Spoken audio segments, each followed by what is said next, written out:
हम भारतीयों की चहेती निसान किक्स वापस आई, लेकिन नोट ई पावर सेटअप के साथ। कैसा है यह ई पावर सेटअप, कैसे काम करता है, किस तरह की बैटरी पैक के साथ आती है, और क्या यह इलेक्ट्रिक कार है या यह हाइब्रिड कार है या यह इंजन कार है, सब समझते हैं इसी वीडियो में। मैं हूँ आपका होस्ट अमित और आप देख रहे हैं आस्क कार गुरु। जहाँ इंडिया में निसान के बारे में कहा जा रहा है कि क्या ये इंडिया छोड़कर जाने वाली है, वहीं इंटरनेशनल मार्केट में निसान की छाप एक अलग है। हालांकि निसान के सीईओ अश्विनी गुप्ता ने भी हाल में रिजाइन किया है और वह क्विट कर गए हैं बिल्कुल निसान पूरे ग्रुप के साथ, तो उससे थोड़ा इंडिया के ऊपर संशय ज़्यादा हुआ, लेकिन उनके प्रोडक्ट में कोई कमी नहीं, और वो बात यहाँ किक्स के साथ भी साबित होती है। पहले बात करते हैं देखने में कैसी लग रही है, फिर आपको सेटअप दिखाऊंगा कैसे काम करता है। यहाँ पर मिलते हैं एलईडी हेडलैम्प, साथ में DRLs मिल जाते हैं, बड़ा सा क्रोम का हिस्सा, यहाँ से भी डिप है, यहाँ बड़ी ग्रिल मौजूद है निसान के एम्बलम के साथ में, और ठीक नीचे आपको बड़ा सा बम्पर का सीट का हिस्सा मिल जाता है इसके, जो बहुत अलग ढंग से तैयार की गई है, एल्युमिनियम फिनिश के साथ में। बड़ा बोनट जिसके भीतर छिपी है इंजीनियरिंग, रियली इंजीनियरिंग छिपी हुई है, और बहुत इंपॉर्टेंट चीज़ छिपी हुई है। इसे समझना जरूरी है क्योंकि हम इंडियंस को शायद ऐसी टेक्नोलॉजी की अभी ज़्यादा ज़रूरत है। साइड प्रोफाइल की बात की जाए तो यह 4.3 मीटर लॉन्ग है, यानी लगभग उतनी ही बड़ी है जितनी बड़ी इंडिया में किक्स आती थी, क्रेटा आती है, सेल्टॉस आती है, ग्रैंड विटारा आती है, बिल्कुल उसी साइज में मौजूद है। यह बड़े से 17 इंच के आपको अलॉय व्हील्स मिलते हैं, बेहतरीन आर्च, और साथ ही आपको अच्छा ट्रैवल मिलता है काफ़ी चौड़े टायर होने के साथ में। यहाँ पर आपको क्रोम प्लेटेड डोर हैंडल मिलता है, नीचे आपको लगभग 205 mm की ग्राउंड क्लियरेंस यहाँ के स्टैंडर्ड के अनुसार, और बड़ी सी स्कर्टिंग मिल जाती है। ग्लास एरिया थोड़ा आगे का तो काफ़ी अच्छा है, पीछे का थोड़ा सा नैरो है, यानी छोटा होता जा रहा है। ऊपर आपको रूफ रेल मिल रही है, हालांकि यहाँ कोई सनरूफ का प्रोविज़न नहीं है। देखने में काफ़ी वाइड है, और यहाँ से आप इस कार को चार्ज कर सकते हैं, क्या कहूँ मैं, या पेट्रोल फिल कर सकते हैं। दिखाता हूँ आपको, यहाँ आप फिल कर सकते हैं पेट्रोल, वो भी अनलेडेड फ्यूल मेंशन किया गया है। इंडोनेशिया में यूरो 4 अवेलेबल है, इसके अलावा यहाँ पर यूरो 6 जैसे इंडिया में आता है BS6 वैसा यहाँ पे नहीं है। यहाँ अभी भी एक आउटडेटेड फ्यूल सेटअप चलता है, और इस पेट्रोल से होता क्या है ये बताऊंगा आपको जब मैं इंजन आपको दिखाऊंगा। रेयर प्रोफाइल निसान का काफ़ी मैचो है, देखिए यहाँ पर कूपे स्टाइल, और फिर एकदम से स्ट्रेट नीचे। ऊपर शार्क फिन एंटीना, यहाँ स्पॉइलर नहीं मिल रहा है, डिफॉगर मौजूद है, high mount stop lamp, washer jet, wiper, Nissan की बैजिंग, हालांकि पुराना वाला निसान का लोगो है, और ये डिजाइन यहाँ पर जुड़ा जरूर है लेकिन यह ग्लो नहीं करता है, ग्लो केवल ये वाली लाइनिंग करती है, और जो इस लैंप को बिल्कुल वैसा ही दिखाती है जैसा इंडिया में किक्स में आता रहा है, यानी वही डिजाइन है, मगर भीतर के एलिमेंट बदले हुए हैं। यहाँ पर आपको प्लेन देखा रखी गई है, जबकि इंडिया में यहाँ पर क्रोम मिलता था आपको, यहाँ ई पावर की बैजिंग मिल गई है। ई पावर कैसे काम करता है ये आपको बताता हूँ मोटर सिस्टम पे जब मैं पहुँचूँगा, लेकिन उससे पहले आपके साथ शेयर कर देता हूँ इसका boot space. Oh my God, this is really huge. यहाँ पर आप 3 बड़े सूटकेस, 3 डफल बैग कैरी कर सकते हैं, वेल कवर्ड है, हुक है, लाइटें मौजूद है। यहाँ पर लगभग 3 इंच का बूट लिप मौजूद है। ठीक नीचे आपको थोड़ा सामान रखने की जगह और स्पेयर व्हील, और पीछे एक बैटरी पैक भी मौजूद है। किस काम आता है बताता हूँ आपको सिस्टम दिखाकर कि यह कैसे काम करता है। बात करें इंजन बे की तो यहाँ पर आपको मिलता है एक 1.2 लीटर का पेट्रोल इंजन, साथ ही मिलती है इलेक्ट्रिक मोटर, लेकिन ये दोनों काम अलग ढंग से करती हैं। कैसे करती है इसके लिए आपको दिखाता हूँ ई पावर सेटअप कैसे काम करता है।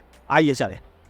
निसान ने यहाँ पर टेक्नोलॉजी डेमोन्स्ट्रेशन किया है, ध्यान से समझिएगा। निसान वर्ल्ड में बड़ी रिस्पेक्टेड कंसोर्टियम चलाती है जिसमें मित्सुबिशी, निसान, रेनो शामिल है, और ये टेक्नोलॉजी निसान की अपनी पेटेंटेड टेक्नोलॉजी है।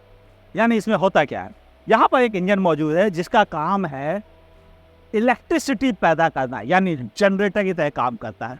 उससे होता क्या है, उससे होता है इसका बैटरी पैक चार्ज हुआ करता है, और यहाँ इसका कन्वर्टिंग सिस्टम लगा हुआ है जो ये काम करता है। लेकिन इस जनरेटर या मोटर को चलाने के लिए फ्यूल की ज़रूरत पड़ती है जो इस टैंक के थ्रू आती है, और उसके बाद यह बैटरी पैक मोटर को चलाने का काम करती है, जो कि ठीक यहाँ पर मौजूद है इंजन के नीचे। इस ब्लू वाले हिस्से में वह मोटर सेटअप मौजूद है जो इस पहियों को घुमाने का काम करता है। यानी कार को चलाने का काम बैटरी करती है, इंजन नहीं, मोटर नहीं, पेट्रोल नहीं।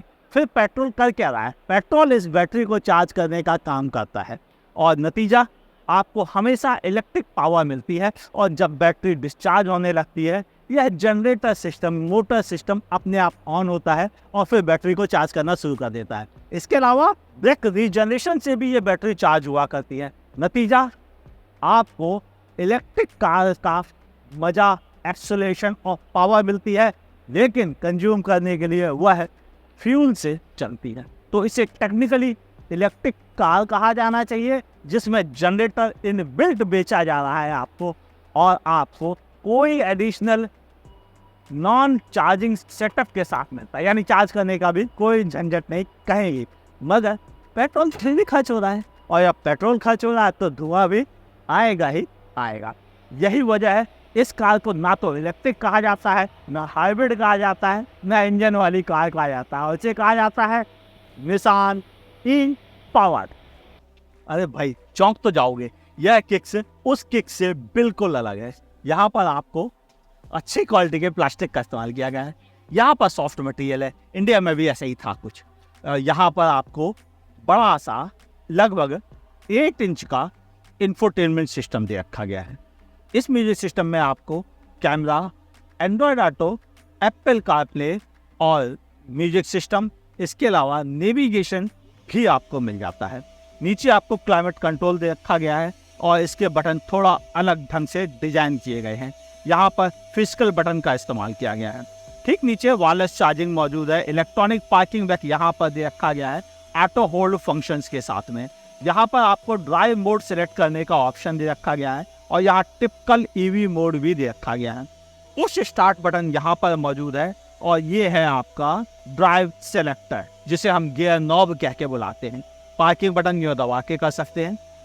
आगे की तरफ आपने किया रिवर्स, बीच में न्यूट्रल, और इधर आपने किया तो ड्राइव मोड लग जाता है। और इधर करने पर ये आपको ब्रेक रीजनरेशन में काम करता है, ऊपर नीचे करके, ठीक है। और यहाँ पर एक बटन दे रखा गया है जो इस काम के लिए स्पेशली मौजूद है। यहाँ पर दो, एक्चुअल में देखा जाए तो 2 बॉटल होल्डर हैं, क्योंकि कप तो इतना नीचे जाएगा तो आप निकाल नहीं पाएंगे। ये एक्चुअल में 2 बॉटल होल्डर हैं। यहाँ पर थोड़ी सी जगह है सामान रखने के लिए, और इसको आगे आप स्लाइड नहीं कर सकते, अफसोस की बात है।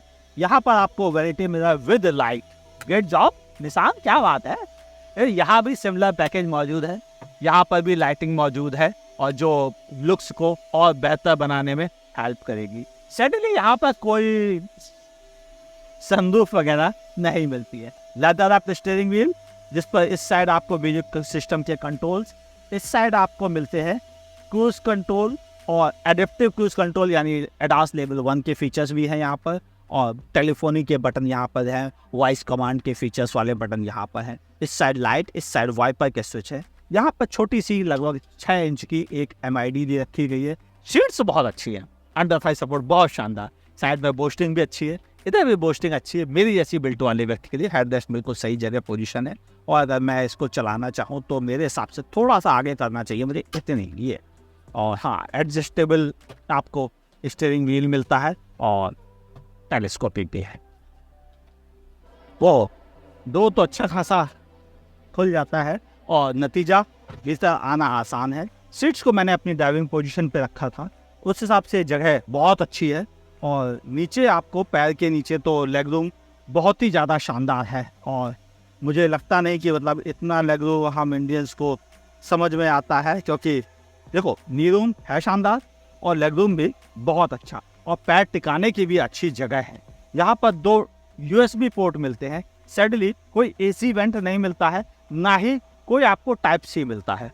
ऊपर आपको 6 एयरबैग के ऑप्शंस मिलते हैं, यानी कर्टन एयरबैग भी आपको मिल जाता है। और इसके अलावा आपको तीनों एडजस्टेबल हेडरेस्ट मिलते हैं।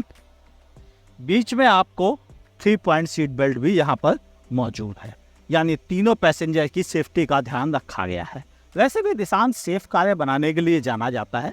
इंडिया में भी उसकी जो मैग्नाइट है, भले उसकी बिल्ड क्वालिटी उतनी अच्छी ना हो, लेकिन क्रैश वॉर्थीनेस में वो लाजवाब है और उसको 4 स्टार मिले थे। अगर 6 एयरबैग वर्जन आए और उसको चेक किया जाए तो वो अब के जनरेशन में भी आपको 4 और 5 लाने की कुव्वत रखता है।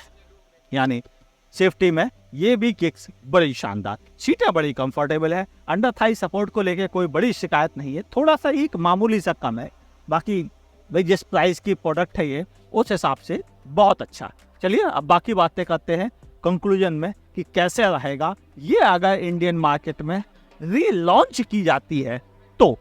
निसान किक्स ई पावर बिल्कुल अलग है दूसरी सभी कारों के मुकाबले, और इवन आपको यहाँ पर स्पेस बूट में भीतर भी मिलता है, लेकिन टेक्नोलॉजी डिफरेंट है। एक पेट्रोल कार जितनी कीमत तो मिलेगी आपको, साथ ही बैटरी के पैसे भी देने पड़ेंगे, मोटर के पैसे भी देने पड़ेंगे, और उस टेक्नोलॉजी की कीमत भी देनी पड़ेगी जो इसमें लगी हुई है। यानी यह कार किसी भी हालत में 20 लाख रुपीस से नीचे आ ही नहीं सकती, बन ही नहीं सकती है। यानी कि असली चीज़ ये है कि आपको इस कार के लिए पैसे देने पड़ेंगे, जिसके लिए शायद हम इंडियन तैयार नहीं हैं, क्योंकि हमें सेम साइज़ की कार मिल जाती है दूसरे और हाइब्रिड सेटअप के साथ, जैसा कि ग्रैंड विटारा में मिल जाता है, और वह काफ़ी कम भी है, 20 लाख रुपए से।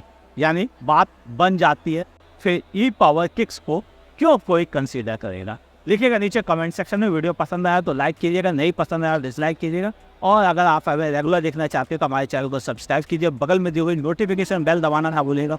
मुलाकात होगी अगले लाइव सेशन में, देखते रहिए आज कार।